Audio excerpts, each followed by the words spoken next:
আসসালামু আলাইকুম ভিউয়ার্স, কেমন আছেন আপনারা সবাই? আশা করি আপনারা সবাই খুব ভালো আছেন। আজকে আমি নিয়ে এসেছি আপনাদের কাছে আমসত্ত্বের রেসিপি। এটি রোদের শুকানোর ঝামেলা ছাড়াই বাসায় খুব সহজে তৈরি করা যায়। তো চলুন ভিডিওটি শুরু করা যাক।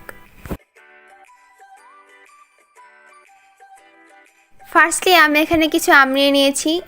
এখন এগুলো সিদ্ধ করে নেব। আপনারা যত পরিমাণ আমসত্ত্ব বানাবেন সেই পরিমাণে আম নিয়ে নেবেন। এটা এখন আমি ঢেকে দেব সিদ্ধ হওয়ার জন্য। আমগুলো আমি সিদ্ধ হতে দিয়েছিলাম 10 মিনিটের জন্য। এখন আমগুলো সিদ্ধ হয়ে গেছে। এখন আমি সবগুলো চুলা থেকে নামিয়ে নিয়েছি। এখন এইগুলো আমি খোসাটা ছুলে আমগুলোকে বের করে নেব।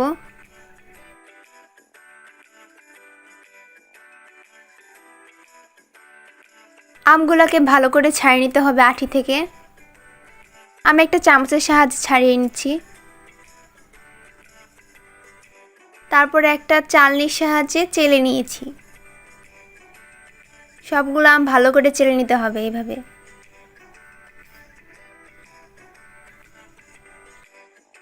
চালার পরে এগুলো কিছু ময়লা বেরিয়েছে, এগুলো আমি ফেলে দিব।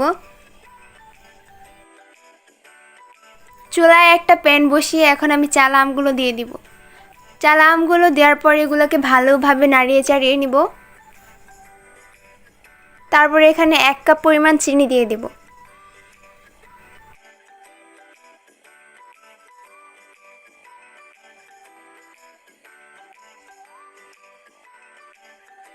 এক চা চামচ মরিচের গুঁড়া দিয়ে দিব আর হাফ চা চামচ লবণ দিয়ে দিব। সবগুলো উপকরণ নাড়িয়ে চাড়িয়ে ভালো করে মিক্সড করে নিব। ভালো করে নাড়িয়ে চাড়িয়ে মিক্সড করতে হবে সবগুলো উপকরণ। তারপর আমি এটা ঢেকে নিব মিডিয়ামে, যাতে আমের মিক্সডগুলো ফুটে গায়ে না আসে। ঢাকনা খোলার পর 1 চা চামচ পাঁচফোড়নের গুঁড়া দিয়ে দিব। এটাকে আরেকটু মিক্সড করে নিব। তারপর এটাকে বারবার নাড়তে থাকব। আমসত্ত্বের মিক্সটা হয়ে গেছে, আমি এখন এটাকে নামিয়ে নিব। তারপরে একটা প্লেটে তেল দিয়ে আমি একটু ব্রাশ করে নিব।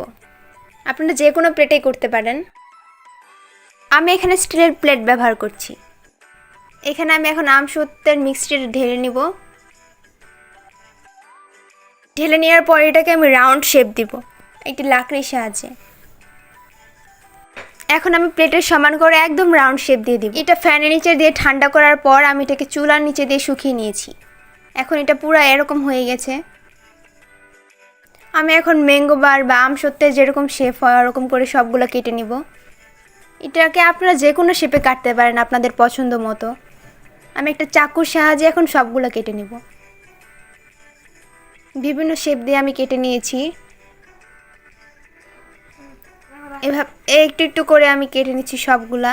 এটাকে আমি একদম ম্যাঙ্গো বারের যে রিয়াল শেপটা হয় ওরকমভাবে কেটে নিচ্ছি। একদম দোকানের মতো লাগে এই ম্যাঙ্গো বারটা খেতে। এটা কিন্তু আপনাদের জন্য অনেক উপকারে আসবে। রোদে শুকানোর ঝামেলা ছাড়া এত সুন্দর করে ম্যাঙ্গো বার যে বাসায় বানানো যায়, এটা আপনার হয়তো এই ভিডিওটা না দেখলে বুঝতেই পারতেন না। এটা কিন্তু ছোটো থেকে শুরু করে বড় সবার কাছে অনেক পছন্দ। এটা যদি আপনারা বাসায় বানান তাহলে সবাই অনেক মজা করে খাবে। আজকে এই ছিল আমার এই রেসিপিটা। আমার এই ভিডিওটি যদি আপনাদের কাছে ভালো লেগে থাকে তাহলে লাইক এবং কমেন্ট করুন। আপনারা চ্যানেলে নতুন হলে প্লিজ আমার চ্যানেলটিকে সাবস্ক্রাইব করুন এবং পাশে থাকা বেল আইকনটি ক্লিক করে দিন। আজকে এই পর্যন্তই। আসসালামু আলাইকুম, ভালো থাকবেন সবাই। দেখা হবে নেক্সট ভিডিওতে ইনশাল্লাহ।